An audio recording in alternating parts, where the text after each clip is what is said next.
Bonsoir, comme d'habitude dans Télescopie, notre invité s'exprimera longuement sur l'un des temps forts de l'actualité de cette semaine et vous l'aurez compris, vous le savez, c'est la réforme du Code du travail voulue par le président de la République, présentée, soutenue par la nouvelle ministre du Travail Myriam El Khomri, qui a déclenché une vague de contestation et de protestation en France, des syndicats de salariés, des organisations politiques et même estudiantine, le jour, le 9 mars, donc, où ce projet devait être présenté en Conseil des ministres. Des manifestations ont lieu un peu partout en France et en Guadeloupe, mais on le verra dans un instant, une mobilisation particulièrement faible en Guadeloupe. Monsieur Berthelot, Henri de son prénom, qui est le secrétaire général de l'UIR-CFDT. Il viendra nous expliquer également la signification de ce sigle, est notre invité ce soir. Bonsoir, monsieur Berthelot. Bonsoir. Comment expliquez-vous cette mauvaise mobilisation guadeloupéenne autour d'un projet de loi qui concerne la Guadeloupe comme toute la France? Non, c'est que tout simplement, il n'y a pas en général les syndicats guadeloupéens du fait que on pense que c'est une manifestation française, ils ne s'y intéressent pas. Mais le Code du travail s'applique à tout le monde. Donc il n'y a pas eu une mobilisation là-dessus, c'est quand même dommage. Par contre, on reporte cette mobilisation au 1er mai. Donc nous sommes en train de travailler sur le 1er mai, je crois qu'au 1er mai, donc il y a une grosse mobilisation. Alors vous allez coupler les manifestations traditionnelles du 1er mai pour un peu gonfler la mobilisation autour de cette réforme, de ce projet de réforme. Voilà, donc je crois que chaque organisation a dû s'exprimer à travers les médias par rapport à ce projet, mais il n'y a pas eu de manifestation de rue à ce niveau-là, mais n'empêche que chaque organisation a pris position par rapport à cette loi, ce projet de loi Khomri, qui quelque part pose de nombreuses questions, sur lesquelles je pense que tout à l'heure nous allons y revenir, mais d'abord on verra la mobilisation guadeloupéenne avec son reportage de Karine Gelman à Pointe-à-Pitre, je l'ai dit, une très faible mobilisation.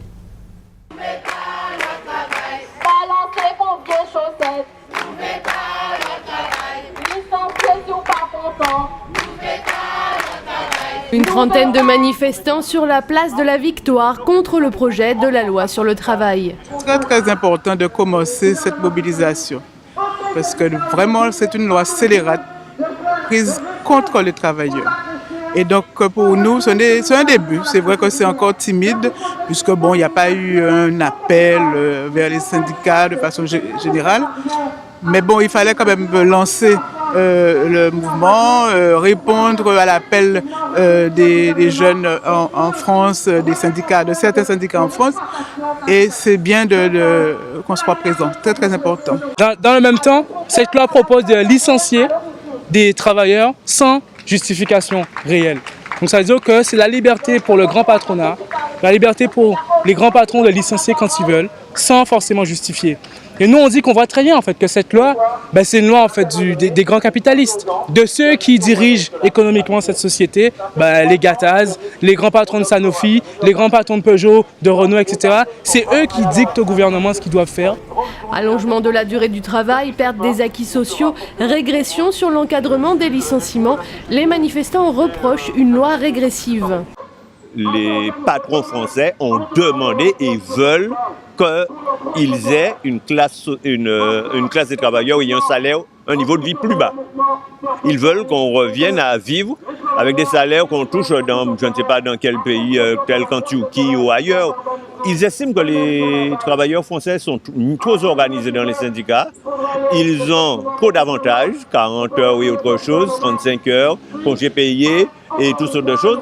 Même par exemple, ils veulent supprimer, si vous avez un parent, un décès dans votre famille, ils veulent supprimer le congé parental. Vous imaginez à peu près ce qu'on veut dire? On retourne un siècle en arrière. Salaire à vie pour tous, revenus de base inconditionnels, le travail se raréfie et des idées nouvelles, souvent issues de penseurs d'un autre siècle, tels que Voltaire ou encore John Maynard Keynes, sont avancées. On veut quelque chose pour leur avenir, pour améliorer leurs conditions, tout est possible.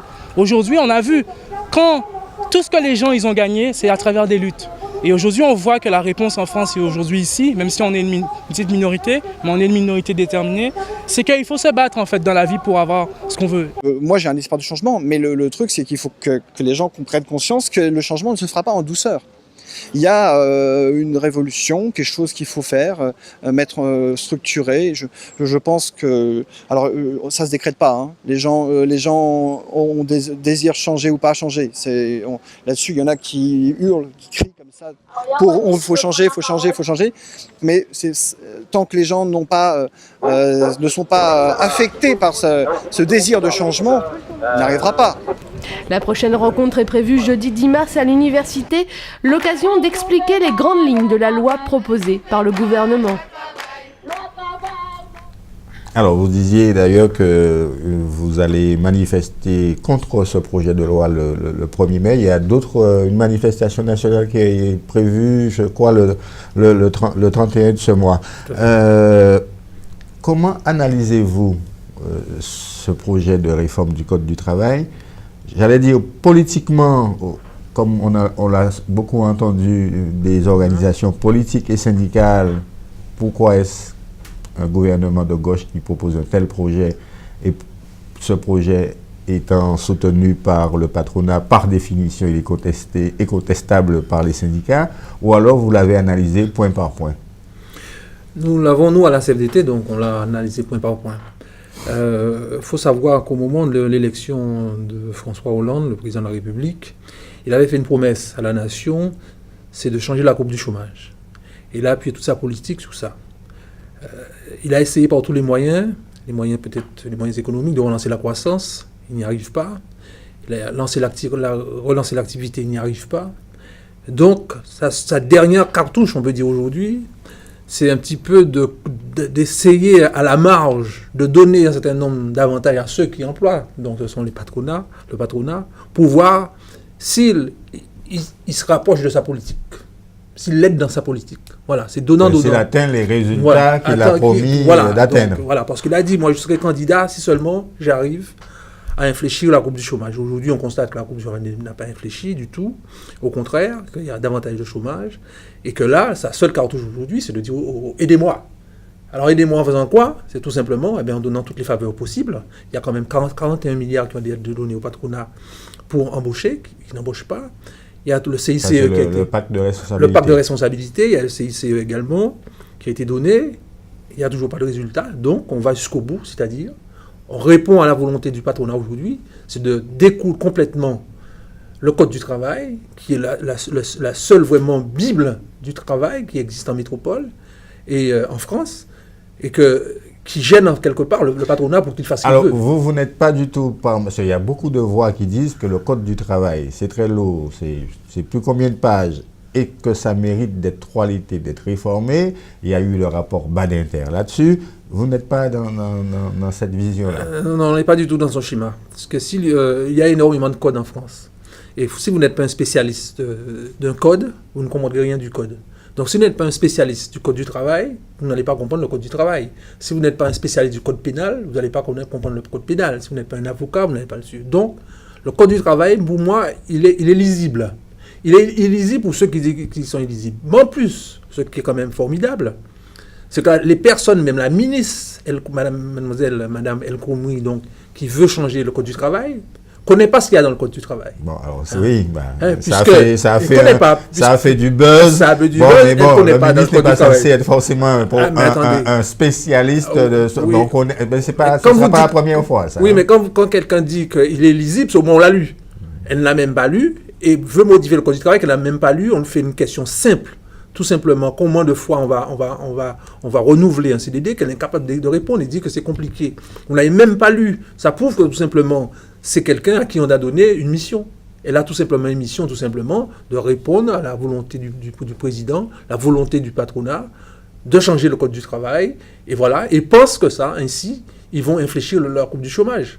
Mais écoutez-moi, si c'était ça, on l'aurait déjà fait.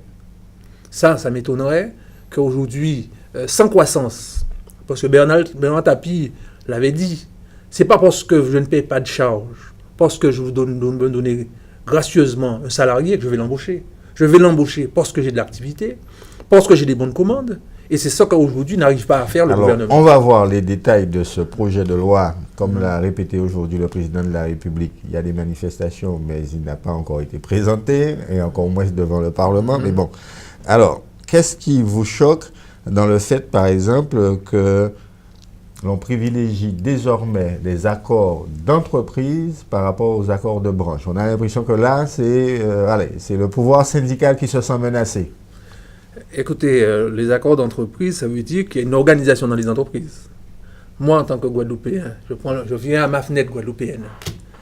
Les entreprises, c'est dans les petites entreprises en Guadeloupe. Nous avons plus de 90%, par exemple, je prends l'exemple de la Guadeloupe, 90% d'entreprises qui n'ont même pas de salariés. Premièrement, et les 15 à 20% qui ont des salariés, c'est pas énorme. Donc, comment voulez-vous aujourd'hui qu'on puisse me dire, des gens qui n'ont pas de salariés, que ça leur pose problème de licencier? Pour pouvoir licencier, il faut avoir des salariés. Ça, c'est clair. On ne peut pas licencier pour les 90% des entreprises qui n'ont pas de salariés. Ça, c'est quand même formidable. Donc, je veux dire, appliquer en Guadeloupe, premièrement, ce texte est inapplicable en l'État en Guadeloupe, puisque ça ne correspond pas au microcosme d'entreprises guadeloupéennes, qui sont des petites entreprises. Et la seule chose que dit la CFDT, c'est ne jetons pas effectivement le bébé avec l'eau du bain. Il y a peut-être quelque chose sous lesquels on peut discuter. Et par exemple, nous laisser la possibilité, compte tenu que nous sommes dans un pays de Guadeloupe, il y a de très petites entreprises, de mettre une représentation syndicale dans les entreprises de moins de 11 salariés. Parce que vous savez, les entreprises de moins de 11 salariés n'ont pas de représentation syndicale. Donc profitons justement de cette occasion de dire, écoutez, il y a des choses qu'il faut faire, d'accord, nous sommes d'accord sur certaines choses, mais par contre, nous ne sommes pas d'accord sur des choses qui sont inacceptables. Et je vais dire tout à l'heure ce qui est inacceptable. Alors, d'ailleurs, votre syndicat, la CFDT, est un peu en désaccord avec les autres organisations parce que vous réclamez simplement le retrait de 2 points dans ce projet de loi.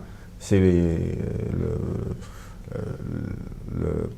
volet qui concerne les licenciements économiques, notamment, alors que d'autres syndicats réclament tout simplement le retrait du projet. Oui, tout à fait. Nous savons que la CFDT est une organisation syndicale un peu réformiste, qui est ouverte au dialogue social et que nous disons toujours, avant de dire que tout n'est pas bon, discutons. Ça, nous sommes ouverts à la discussion. Il y a d'autres syndicats qui disent, écoutez, pas question de discuter quoi que ce soit. Nous sommes toujours dans notre stratégie. Donc, nous n'avons pas de divergence avec les autres. C'est un problème de stratégie. Notre stratégie à nous, c'est quoi? C'est le dialogue social pour trouver des solutions. C'est pas de tout casser. C'est pas de dire rien n'est bon, rien n'est bon, rien n'est bon. Ça ne mène pas une solution. Il faut qu'on s'assoie et puis qu'on discute sur un certain nombre de choses. Ça, c'est vrai que la société a changé. Le Code du travail, c'était un instrument qui a acquis un certain nombre d'années. Il y a peut-être des choses à revoir. La société a changé. Maintenant, on reçoit des choses sur nos smartphones. Maintenant, on est à la télé, nous avons Internet, ce que nous n'avons pas il y a 50 ans. Donc, la société a évolué. Donc, on ne peut pas dire aujourd'hui qu'on freine tout, qu'on ne veut rien changer. Nous disons voyons ce qui a changé, ce qu'on peut être amélioré. Par contre, il y a des choses qui sont inacceptables que nous n'acceptons jamais. La CFDT n'acceptera jamais qu'aujourd'hui, qu'un patron ait qu'un salarié ait un niveau de subordination tel que le patron peut faire ce qu'il veut avec lui. Ce n'est pas un jeton, c'est un humain.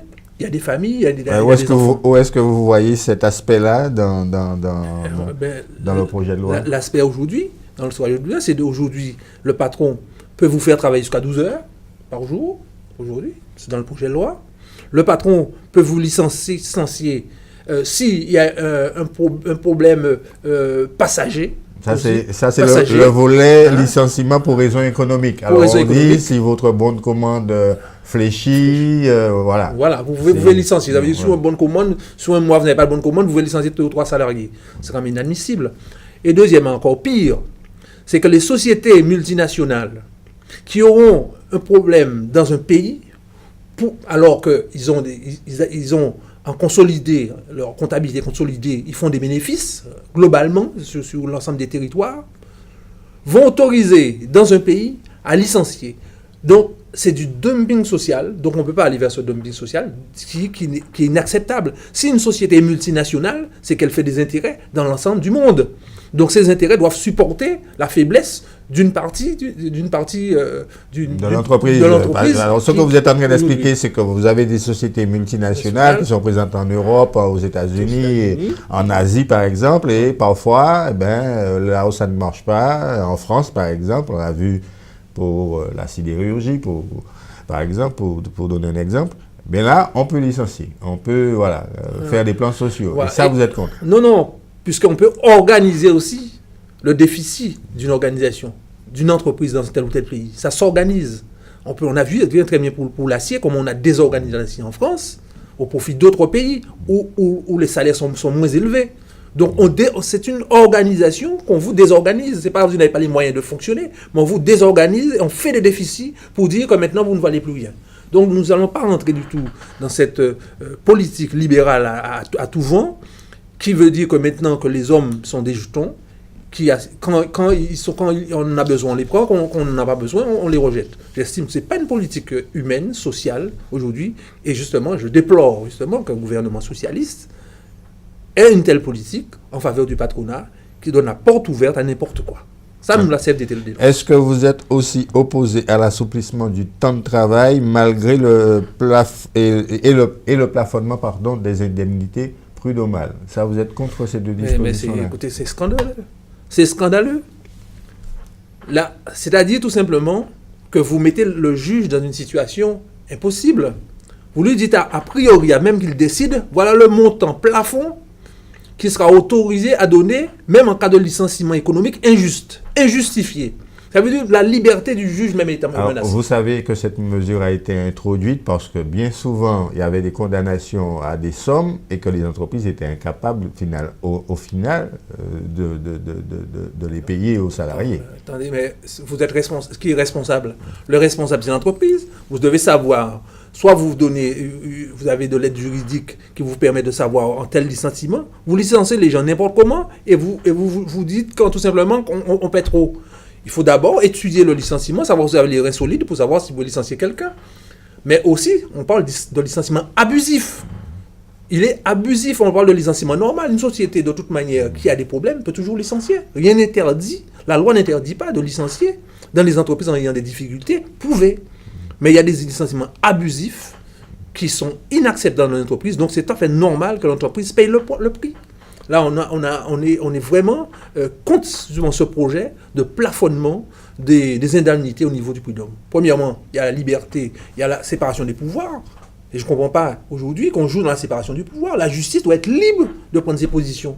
On ne peut pas aujourd'hui diriger un juge sur ce qu'il doit faire. Vous expliquez qu'avant coup, la loi ne peut pas fixer un montant plafond alors que la décision judiciaire n'a pas été rendue. Voilà, vous expliquez ça très bien. J'essaye en tout cas. L'assouplissement du temps de travail maintenant. Alors, pourquoi vous êtes contre ces assouplissements qui permettent aux salariés? Alors, Nicolas Sarkozy avait fait une campagne sur le slogan travailler plus pour gagner plus, mais c'est un peu ça dont il est question. Travailler plus, ça veut dire qu'on a les bonnes commandes. Comment voulez-vous qu'une entreprise n'ayant pas de commandes va travailler plus, va donner plus de travail? Ça, c'est complètement faux. C'est vrai, c'est un slogan.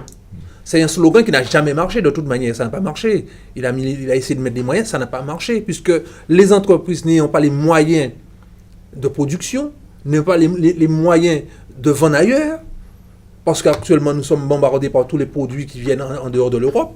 Hein. Nous avons parlé des produits chinois, des produits qui viennent des pays asiatiques, des pays de l'Est. Aujourd'hui, les entreprises aujourd'hui françaises ont des grosses difficultés, européennes ont de grosses difficultés par rapport à la concurrence asiatique, par rapport à la concurrence des pays de l'Est. Donc la problématique, elle est là. Il faut que l'Europe se renforce par rapport de mettre des lois qui permettent de protéger justement son marché par rapport à l'invasion des produits chinois à tout vent. Maintenant, quel que soit ce que vous achetez, une chemise, un t-shirt, vous voyez, ils viennent de Taïwan, ça vient de Chine. Il n'y a rien qui ne vient pas de Chine. Ce stylo même doit venir de Chine. Bon, est-ce que... Alors, mais la question, en fait, c'est est-ce que vous dites aux salariés qui ce mois-ci auraient envie de faire un peu plus pour gagner un peu plus avec des objectifs, puisque les heures supplémentaires sont majorées, et la majoration minimum, c'est 10%. Non. Pourquoi le salarié serait empêché de... Mais apparemment c'était 50%. Apparemment, c'était majoré de 50%. À partir d'une certaine heure, c'était 50%. C'est le minimum qui est passé à 10% dans ce projet. Oui, d'accord. Mais quand il y a des heures supplémentaires, les salariés ne refusent pas de faire des heures supplémentaires. Mais moi, je suis toujours au même système. Quand il y a des heures supplémentaires, c'est qu'il y a de l'activité. Et le problème, c'est que les heures supplémentaires, c'est pas parce qu'il y a des heures supplémentaires qu'on va améliorer la situation des salariés. En plus, les heures supplémentaires, c'est une mauvaise chose d'ailleurs, puisque ça empêche d'embaucher. On aurait pu très bien embaucher quelqu'un. Il y a des entreprises qui travaillent que sur les heures supplémentaires. Qu'avec des heures supplémentaires, tout simplement, pour ne pas embaucher. Et ça coûte beaucoup plus cher. Et là, on va vous dire, parce que là, c'est des CDD dans ce cas-là. Ouais. Écoutez, les CDD, moi je crois la notion de CDD a été complètement, le CDD, c'est quand quelqu'un, pour remplacer quelqu'un, soit quelqu'un malade, ou bien vous avez un surplus de production. Bah oui. C'est clair. Mais maintenant, les entreprises prennent des CDD comme une situation normale. C'est le CDI, normalement. Le contrat à durée indéterminée. Un statut qui a été conforté dès les premiers éléments du projet de loi. Non, mais c'est pourquoi que la CFDT dit on ne va pas tout jeter. Là, effectivement, dans ce projet de loi, le CDI est conforté dans le préambule de la loi. Bon, mais ce n'est qu'un préambule. Maintenant, sur le terrain, on veut vraiment que ça soit acté. Et nous constatons que les CDD, depuis quelque temps en France, c'est la majorité des contrats. Les CDD, c'est la majorité des contrats. Alors que normalement, le CDD est là pour quand il y a une augmentation de la production, pour remplacer quelqu'un de malade, quelqu'un qui est en congé, c'est ça. Mais aujourd'hui, on embauche qu'en CDD, on a complètement, le CDD a complètement perdu son sens, il devient comme un CDI. Alors c'est complètement faux. Un dernier mot, un dernier point précis que je voulais aborder avec vous sur ce projet de loi, parmi les principaux éléments, c'est le référendum au sein des entreprises. Alors ça, on a l'impression que ça gêne les syndicats, parce que quand il y aura des accords qui ne sont pas validés par la majorité des organisations, les minoritaires, pour bien expliquer ça aux gens, pourront demander à ce qu'il y ait l'organisation de référendum à l'intérieur de l'entreprise. Ça vous gêne? Écoutez, moi je plaide pour ma boutique. Écoutez, s'il y a des organisations syndicales, c'est parce que la loi l'autorise. Si vous trouvez par un autre biais pour éliminer les organisations syndicales, il y a un problème dans la société. Il y a un problème dans la relation sociale. La relation sociale en France est fondée sur quoi? Sur un partenariat, sur des discussions entre le patron et le représentant des salariés. C'est ça la règle. Aujourd'hui, on veut complètement casser la règle en disant, écoutez, ces personnes, c'est pas grave, ils ne valent plus rien, ils sont tous politisés apparemment, donc maintenant, c'est vous qui avez la parole. Alors, vous connaissez l'argument qu'on vous rétorque que les syndicats ne représentent plus grand-chose aujourd'hui parce que la majorité des salariés en France ne sont pas syndiqués. Attendez, mais c'est une donne qu'on connaît depuis longtemps. Et pourquoi la majorité des gens ne sont pas syndiqués en France? Parce qu'on ne fait pas ce qu'il y a à faire. En Allemagne, c'est différent. Il y a un taux beaucoup plus élevé en Allemagne de syndiqués parce qu'il y a une obligation d'être syndiqué. Oui, j'allais alors vous qu'en le France, dire. Oui. c'est un pays de liberté. Donc chacun fait ce qu'il veut. Donc vous savez, c'est quand même une cotisation. Être syndiqué, c'est une cotisation. Donc les gens déjà ont des salaires pas très, très importants. Donc payer, je sais pas, une centaine d'euros sur leur salaire pour le syndicat, ça leur pose problème, ils ne vont pas facilement. Et puis, nous avons aujourd'hui une culture différente. Nos anciens, il y a 50 ans, le travail avait tellement de problèmes, des difficultés, des accidents de travail, qu'il fallait avoir quelqu'un pour vous représenter. Aujourd'hui, beaucoup de choses sont devenues faciles. Vous n'avez plus beaucoup d'accidents de travail parce que tout est réglementé. Vous avez toutes les institutions. Les accidents ne sont pas de même nature. Vous avez parce tout que les burn-out, etc., voilà. ça, on connaît vous ça sentez un peu aujourd'hui. protégé par vous-même et par les institutions. Mais s'il y a ces institutions, c'est parce qu'avant, les gens luttaient pour l'avoir. Et si on ne se bat pas pour garder ces institutions, garder les syndicats, garder tout ce qui fait la force des travailleurs, eh bien nous aurons retour de bâton dans quelques années, puisqu'il n'y aura pas d'organisation en place, et les salariés ne seront pas organisés pour faire face au patronat qui est très très organisé, parce que personne ne remet en question, aujourd'hui, la représentation du MEDEF. On ne fait pas les patrons voter un à un, les patrons. On fait, c'est le MEDEF qui parle ou la CGPM. Donc, alors, si c'est ça, faites-le aussi, chaque entreprise voter quand il y a quelque chose. Alors que les patrons ne sont pas d'accord. Ils veulent bien qu'ils soient représentés par le MEDEF ou la CGPME ou l'UPA. Donc, on ne peut pas nous demander ce qu'ils ne veulent pas.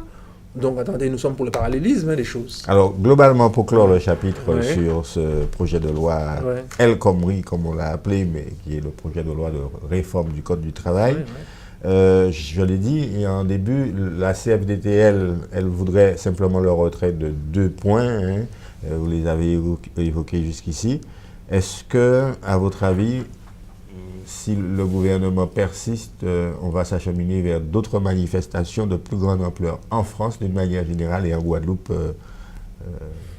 Forcément, on l'a dit, de toute manière, forcément l'a dit, la CFDT l'a répété, hein, avec les réunions qu'ils ont eues avec le Premier ministre, avec la ministre du Travail, que si nous ne sommes pas entendus, effectivement, eh bien, ce sera la guerre. Ce sera la guerre sur ce projet. Et on ne sera pas les seuls maintenant, puisqu'il y a là maintenant. Alors, vous savez que le Premier ministre est en train de faire des consultations tous azimuts en ce moment, à la fois politiques et syndicales encore aujourd'hui. Oui, mais il fait des consultations, mais tous avec la même réponse. Il veut rencontrer les gens pour faire la même réponse, ça ne sert à rien. Ils ont rencontré aujourd'hui l'ensemble des représentants des étudiants. L'ensemble des représentants des étudiants, ils ne sont pas d'accord. Puisque la réponse qu'on leur fait n'est pas la bonne aujourd'hui.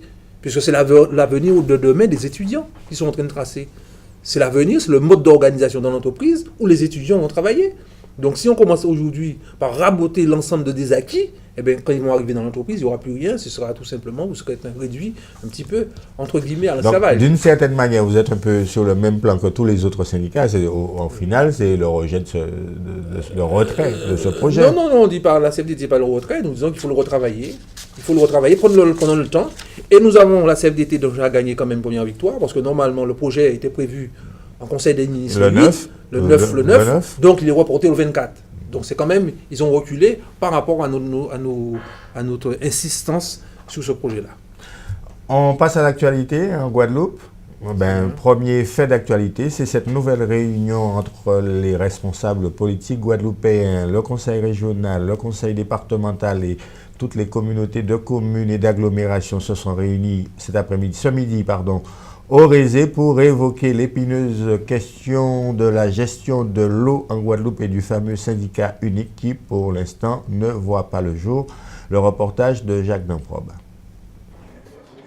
Ils sont tous là, les présidents des 7 communautés d'agglomération et de communes où leurs représentants ont répondu à l'appel des exécutifs départementaux et régionaux. La surprise des chefs, la présence de Lucette Michaud-Chevry au nom du Sud-Basse-Terre. La parole a circulé pendant 3 heures, mais au bout du compte, une confirmation, le syndicat unique de l'eau est mort-né, vive le syndicat mixte ouvert. Je crois qu'il faut dépasser les égoïsmes territoriaux et il faut apprendre à parler Guadeloupe. Alors le chemin est long, on a fait un certain nombre d'avancées parce que autour de la table on pourrait parler d'un syndicat mixte plutôt que d'un syndicat unique. C'est un syndicat mixte ouvert qu'on pourrait commencer avec 3 partenaires par exemple et les autres rentreraient.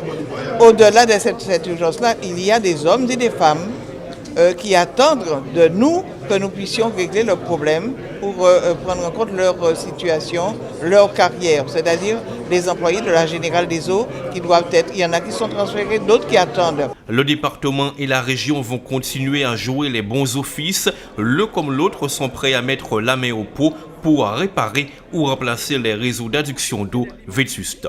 Nous, région département, nous sommes prêts à aider à financer pour aller sur les 500 millions que demande la réparation des réseaux, avec un investissement autour de 50 à 60 millions par année.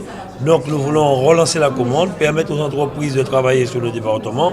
Donc c'est les négociations qui emmèneront par la suite la meilleure solution. Cap Excellence, le Nord Basse-Terre et le Nord Grande-Terre sont en pole position pour former ce syndicat mixte ouvert en espérant que les autres établissements publics de coopération intercommunale suivent. C'est vrai que le problème de la distribution de l'eau, c'est un problème. Si on sait que les canalisations, j'ai entendu que sur 10 ans, il y aura 500 millions d'euros. C'est une bonne chose. Maintenant, qui va gérer tout ça? Qui va créer? Qui va produire? Qui va distribuer?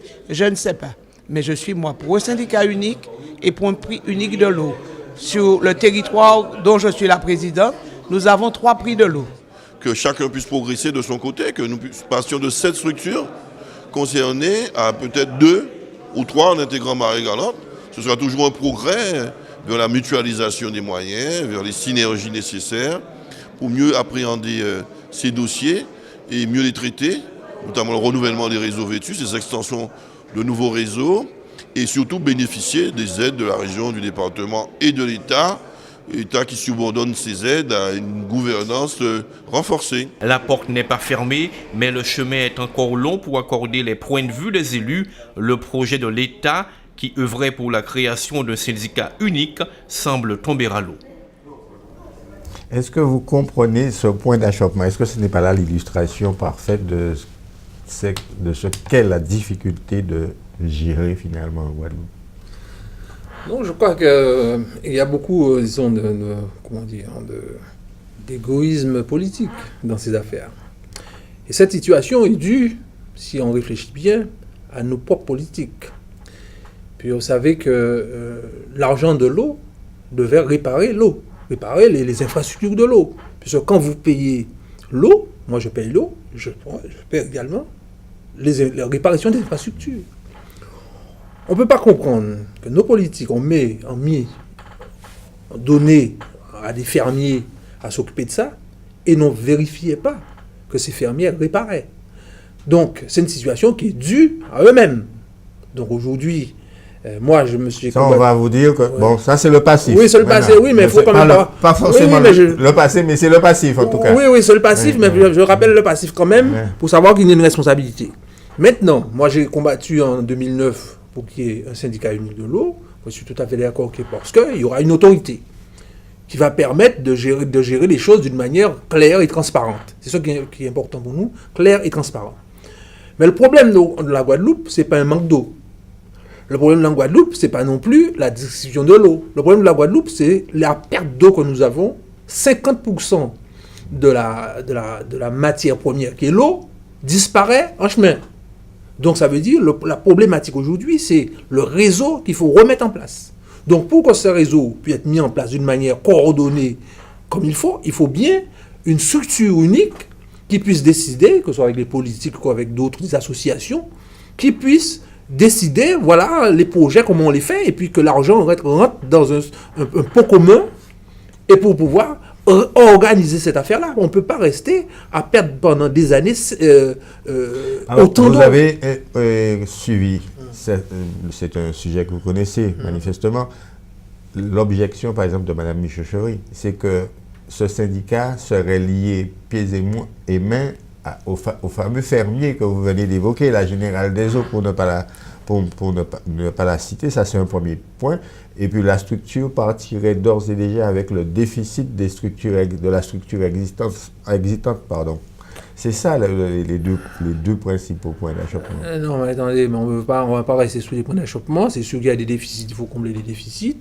Ça existe, quand on comble les déficits, donc il faut trouver des étapes pour combler les déficits, de toute manière. Mais à savoir, on parle d'avenir. On va parler d'avenir. L'avenir, c'est quoi? C'est avoir les moyens pour que l'eau soit en toute transparence, que la personne qui paie l'eau, aujourd'hui l'abonné, puisse avoir une facture en bonne et due forme, qui corresponde à ce qu'il a consommé, et les choses soient claires. C'est ça la problématique aujourd'hui, le problème de l'eau. Moi, je dis qu'un syndicat unique est nécessaire. Par contre, pourquoi il est nécessaire? Parce que vous aurez un interlocuteur face à un fermier. Et quand vous faites un contrat avec un fermier, on n'aura pas les points, les mains liées face au fermier. Il y aura un contrat, il y aura des obligations, il y aura un cahier des charges. Et il devra respecter ce cahier des charges, ce fermier. Donc il y aura des comptes rendus. Le problème, c'est que nous sommes restés pendant 50 ans sans demander de compte rendu au fermier. Donc il faut qu'il y ait des étapes, un moment, pour dire voilà où on en est, qu'il y ait un suivi de cette convention qu'on va mettre en place et de ce cahier des charges. Et à ce moment, les choses se feront. Aujourd'hui, ne me dites pas parce que vous avez un fermier qui, obligatoirement, ça posera problème. Ça dépend de la relation que vous créez avec le fermier. Si vous le laissez faire comme il a été fait auparavant, c'est totalement normal que nous ayons les mêmes résultats. Mais je pense, compte tenu du passé que nous avons, nous avons une expérience aujourd'hui de dire qu'on ne doit pas donner la main libre au fermier. Donc ça veut dire bien baliser les choses avec des instructions comme il faut. Alors, il y a eu une organisation syndicale au sein du SIAG qui s'est inquiétée notamment du sort du personnel. On n'a pas tellement entendu les grosses centrales syndicales. Alors bien sûr, le GTG a fait savoir sa position pour un syndicat unique, mais débarrassé des fermiers dont vous parlez, etc. On n'a pas entendu les centrales syndicales sur ce sujet-là. Bon, en général, on entend les centrales syndicales sur un sujet quand ils sont intéressés. Bon, nous, à nouveau, on n'est pas présent, la CFDT n'est pas présente à ce niveau-là, donc on en parle chez nous, mais bon, on va pas faire déclaration publique où on n'en a pas d'adhérents. Donc, si nous avons des adhérents dans cette structure, nous ferons le travail nécessaire. Donc, par contre, nous avons nos positions, de dire qui est une position un peu générale, qui dit qu'un salarié ne doit pas être inquiet sur la manière dont est géré. C'est le transfert des salariés qui pose problème. Qui ont des statuts différents aujourd'hui. Voilà, donc le syndicat unique va régler ces problèmes-là, parce qu'il y aura un employeur qui sera le syndicat unique et qui va régler ce type de problème. Aujourd'hui, il y a plusieurs employeurs avec plusieurs types de contrats, et c'est où pose le problème. C'est une liberté d'avoir des contrats comme on veut, mais je pense que nous faisons tous le même boulot. Il y a une convention collective en matière d'eau, pour les gens qui travaillent d'eau, donc cette convention va être appliquée pour tout le monde. Donc on fera une nouvelle convention collective avec la création de ce nouveau syndicat unique, s'il est créé. Il y aura une convention collective pour tous les salariés, les personnels de l'eau en Guadeloupe. Voilà, donc il y a déjà des conventions collectives qui existent au niveau national. Il faudra les toiletter, les adapter à nos conditions en Guadeloupe. Autre sujet d'actualité, c'est l'insécurité. Vous savez que quelques politiques ont fait entendre leur voix. Il y a eu une lettre ouverte, notamment co-signée par M. Bangou et le maire de Sainte-Anne, M. Christian Baptiste, pour réclamer des moyens supplémentaires. Est-ce que ça aussi, c'est une question qui interpelle les organisations syndicales aujourd'hui? Je crois que c'est un problème global. L'insécurité, c'est un problème global. Qui part depuis la famille, qui passe par l'éducation nationale, qui passe par les moyens de la police, qui passe par les moyens de la gendarmerie, qui passe par les parents également. Donc c'est un problème global. C'est pas parce qu'on va mettre de l'argent là dans la police, sur la gendarmerie, qu'on va régler le problème d'insécurité. Je crois qu'il faut qu'on prenne conscience aujourd'hui que nous sommes dans un très petit pays. Et les petits événements font de grandes choses. Vous pensez il y a un grossissement par l'effet médiatique des phénomènes de violence en Guadeloupe? Bon, c'est vrai qu'on en parle souvent. Vous êtes moi, quand je vis à Paris, il y a je ne sais pas combien de millions de personnes. J'entends pas à la radio, à la télé qu'il y a eu quelqu'un qui a tiré sur un coup de sable, quoi. J'entends pas ça. Alors peut-être qu'il y a bien des choses qui se font. Oui. Mais nous sommes dans un petit pays. Il suffit qu'il y ait une bagarre au bas de la tour pour que ça soit sur le lendemain matin sur le quotidien local. Donc c'est un peu... un peu grossi. Un peu grossi. Mais n'empêche que la réalité est là. 40 et quelques morts mais la réalité est là. Non, la réalité est là qu'aujourd'hui, allez vous promener quand même à Pointe-à-Pitre, vous êtes pas tranquille. Ça c'est sûr. Et c'est une petite ville, Pointe-à-Pitre. Il doit avoir des moyens pour qu'on puisse circuler jusqu'à 22h, 23h à Pointe-à-Pitre sans inquiétude. Il y a des gens qui vont à la messe, mais quand ils sortent de la messe à 19h, ils sont en train de courir pour entrer dans leur voiture parce que pensant qu'ils vont être agressés. Donc on ne peut pas vivre dans un climat comme ça. Il faut aussi que les autorités prennent conscience de mettre les moyens en effectif, s'il faut des moyens en effectif, pour régler un problème ponctuel. Mais je dis qu'on ne va pas mettre un policier devant chaque personne. Donc il y a bien une problématique aujourd'hui qui est aggravée par la situation du chômage, parce que nous avons quand même en Guadeloupe plus de 3 jeunes sur 5 qui ne travaillent pas, et qu'il faut qu'ils vivent. Et puis avec ça, vous avez un phénomène de bande qui s'organise, parce que les gens n'ont rien à faire, qui restent toute la journée à ne rien faire, qui sont en train de réfléchir comment vous dévaliser, comment faire. Donc je crois qu'il faut qu'il y ait comment on appelle ça, un séminaire sur la délinquance, sur la situation des jeunes en Guadeloupe, qui incorpore tout le monde, depuis l'éducation nationale, depuis les parents. Les parents ont leur responsabilité aussi. Moi, je ne veux pas dire que c'est seulement la police. Les parents ont leur responsabilité parce que l'éducation est faite chez soi. L'éducation est faite. Mais il faut aujourd'hui rétablir un certain nombre d'autorités. Je pense qu'un pays où l'autorité est défaillante, elle pose un certain nombre de problèmes. Donc il faut rétablir l'autorité, et l'autorité doit être celle. Moi je ne comprends pas aujourd'hui qu'on puisse arrêter quelqu'un aujourd'hui et le lendemain matin dehors. sont sérieux parce qu'il n'y a pas de place pour lui dans les prisons, donc et tout. Je crois que le policier même en a marre. On a marre de voir la personne qui cause des problèmes, qu'on arrête et que le lendemain matin, il est dehors. Donc je crois qu'il y a disposition. Mais il y a des problèmes à régler au niveau de la délinquance, qui n'est pas seulement un problème juste du nombre de policiers. Est-ce qu'on peut parler du climat social et des organisations syndicales d'une manière générale? Alors, je l'ai dit, vous êtes aujourd'hui le secrétaire général de l'UIR-CFDT, mais vous avez occupé d'autres fonctions dans d'autres organisations syndicales, un peu comme si vous cherchiez votre voie. CSTG d'abord, CTU ensuite, mais CTU qui était une fusion CSTG et le MASU, etc. Ça veut dire que vous n'avez pas encore trouvé le mode d'organisation syndicale qui convient. C'est-à-dire que je pense que dans ce pays, il y a trop d'organisations syndicales. Nous sommes un petit pays, il n'y a même pas 200 000 salariés, qu'il y a plus d'organisations syndicales au kilomètre carré qu'en métropole. Vous avez 50 centrales, et ça est suffisant pour tout le monde, qui est un pays à 60 millions de personnes. Ici, nous avons 420 000 personnes, nous avons une dizaine de syndicats. Moi, je me suis dit qu'il faudrait essayer de regrouper ces organisations pour en faire 3 ou 4. C'est pas la peine, donc ça a été mon credo. Donc, au moment où je suis rentré à la CSCG en 1991, je me suis rapproché un peu du MASU, qui était, avec lesquels on avait eu déjà des discussions, pour pouvoir regrouper ces organisations. Et après, c'est le suite. Mais vous vous êtes rendu compte que ce regroupement, alors vous étiez une tendance, on va dire, de la négociation, et puis les autres étaient tendance plus hard, plus dure, plus contestataire, et ça n'a pas marché. C'est difficile, là. C'est sûr que, on ne regroupe pas des gens qui sont... On pensait... Le mariage de la carpe et du lapin, pour employer d'expression française. Ça a été une belle expérience, mais qui pourrait être une belle expérience, puisque, il y a toujours cette même division syndicale, et qui fait que les travailleurs même en ressentent le coup, puisque les travailleurs même demandent qu'il y ait moins de division syndicale, demandent que nous soyons ensemble quand il y a des choses. Les travailleurs étaient heureux en 2009, quand on était tous ensemble. Mais le problème, c'est qu'on était ensemble sur un projet précis, et qu'après, rapidement, vous savez, ça a éclaté tout simplement. On va en parler d'ailleurs. Parce qu'il y a eu quelques problèmes. C'est intéressant ce que vous dites sur les syndicats. Il faudrait moins de syndicats en Guadeloupe. Alors comment faire? S'allier sur n'importe quelle base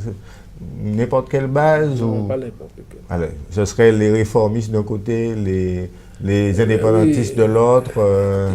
Mais c'est vrai, on ne peut pas... je pense qu'ils peuvent se regrouper. Il y a pas mal d'organisations qui sont en même tendance, sont indépendantistes ou non, d'extrême gauche, qui peuvent se réunir, et d'autres qui sont peut-être un peu plus modérés, qui peuvent se réunir. Je pense que, par exemple, nous sommes plus proches de la CFTC, CFDT, à la rigueur le... FO. On peut le dire aussi, FO, oui, c'est le FO. On est plus proche un petit peu des FO que les autres qui sont un peu plus extrémistes. Parce que nous descendons un petit peu des organisations nationales, donc on a une culture, on peut plus du dialogue social, donc on peut voir. Mais le problème aujourd'hui, c'est que chacun veut rester dans sa chapelle, chacun veut être un secrétaire général, chacun veut être c'est ça. Donc il y a un peu d'égo dans cette affaire et qui n'arrange pas. Mais les travailleurs demandent qu'il y ait beaucoup plus de machin entre nous, de cohésion entre nous. Il faut qu'on se retrouve quand il y a des grands sujets, comme par exemple le sujet dont on vient de parler sur le code du travail. Donc c'est important qu'on se retrouve. C'est important, aujourd'hui, je crois qu'il y a quelque chose sur lequel je crois qu'il faut qu'on mette l'accent, c'est sur le chômage des jeunes. Je ne pense pas qu'on n'en parle pas, je trouve que les organisations syndicales n'en parlent pas assez. Vous avez évoqué la formation professionnelle également. La formation professionnelle également, on doit parler de ça. Je crois que c'est un drame aujourd'hui que dans notre pays, que les jeunes n'ont plus d'espoir. Et quand les gens n'ont plus d'espoir, c'est la situation que nous comptons aujourd'hui, c'est la délinquance. Il faut redonner de l'espoir aux jeunes. Il faut qu'on en parle aujourd'hui. Et moi, je suis prêt, et c'est dommage que les organisations ne sont pas prêtes, à rencontrer ceux qui embauchent. Moi, je le dis tout le temps, nous sommes des partenaires sociaux. Nous ne sommes pas des ennemis sociaux. Un patron est un patron, voilà, il a décidé d'être patron, moi je suis salarié, chacun a sa place. Mais nous sommes dans la même entreprise. Donc nous devons trouver des passerelles pour faire avancer les choses. Nous sommes en Guadeloupe, ce que nous voulons en Guadeloupe, c'est quoi? C'est faire avancer notre économie, pour nos enfants travailler en Guadeloupe. Aujourd'hui, dans cette économie-là, toutes nos forces vives s'en vont. les enfants qui ont bac plus 5 ne reviennent plus en Guadeloupe. Parce que l'économie ne peut pas supporter des bac plus 5 aujourd'hui, parce que, bon, mais n'ont pas les moyens de payer un bac plus 5 aujourd'hui. Donc il faut que, bon, aussi que les organisations syndicales patronales se regroupent.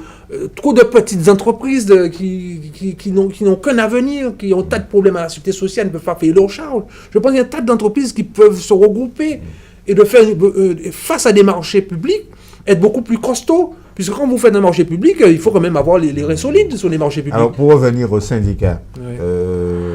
vous avez évoqué 2009 et donc le LKP, l'organisation qui a regroupé, on va dire, tous les syndicats. Vous n'en faites plus partie. En tout cas, vous n'allez plus aux réunions du LKP. Vous avez estimé que la démocratie ne s'exprimait pas totalement à l'intérieur du LKP. Donc, je continue à dire que les manifestations que nous avons faites en 2009 étaient nécessaires. Très nécessaires, ça a permis de voir un petit peu les difficultés de notre pays et c'est de trouver des solutions. Je crois que c'était une manifestation que s'il fallait recommencer, je le recommencerais. Par contre, c'est pas évident de rester longtemps quand on est très différents.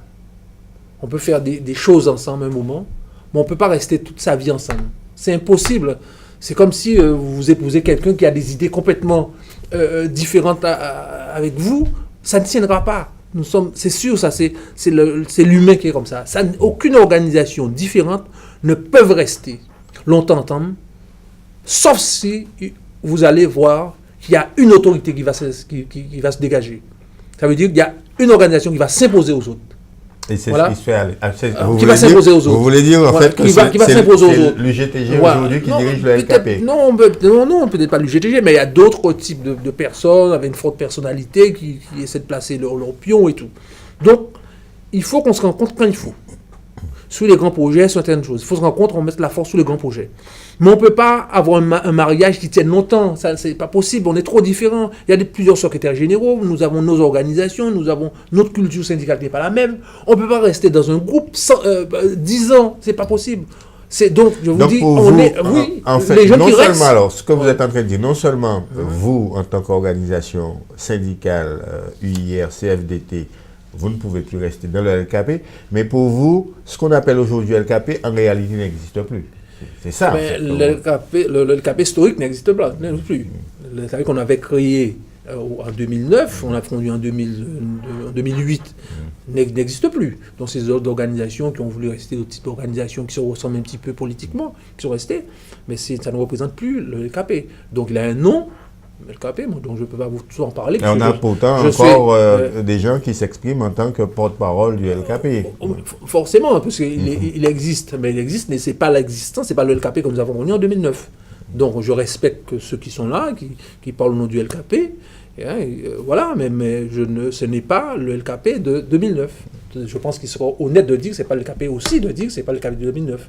Ça a été, mais par contre, je continue à dire que c'était un mouvement nécessaire. C'est un mouvement, par contre, qui n'a pas su profiter de ce qu'il a réalisé. Après, on n'a pas su profiter. Je pense qu'on a donné beaucoup d'élan à quelque chose, puis après, il y a eu un frein d'aller plus loin. Et je pense qu'on pouvait aller plus loin.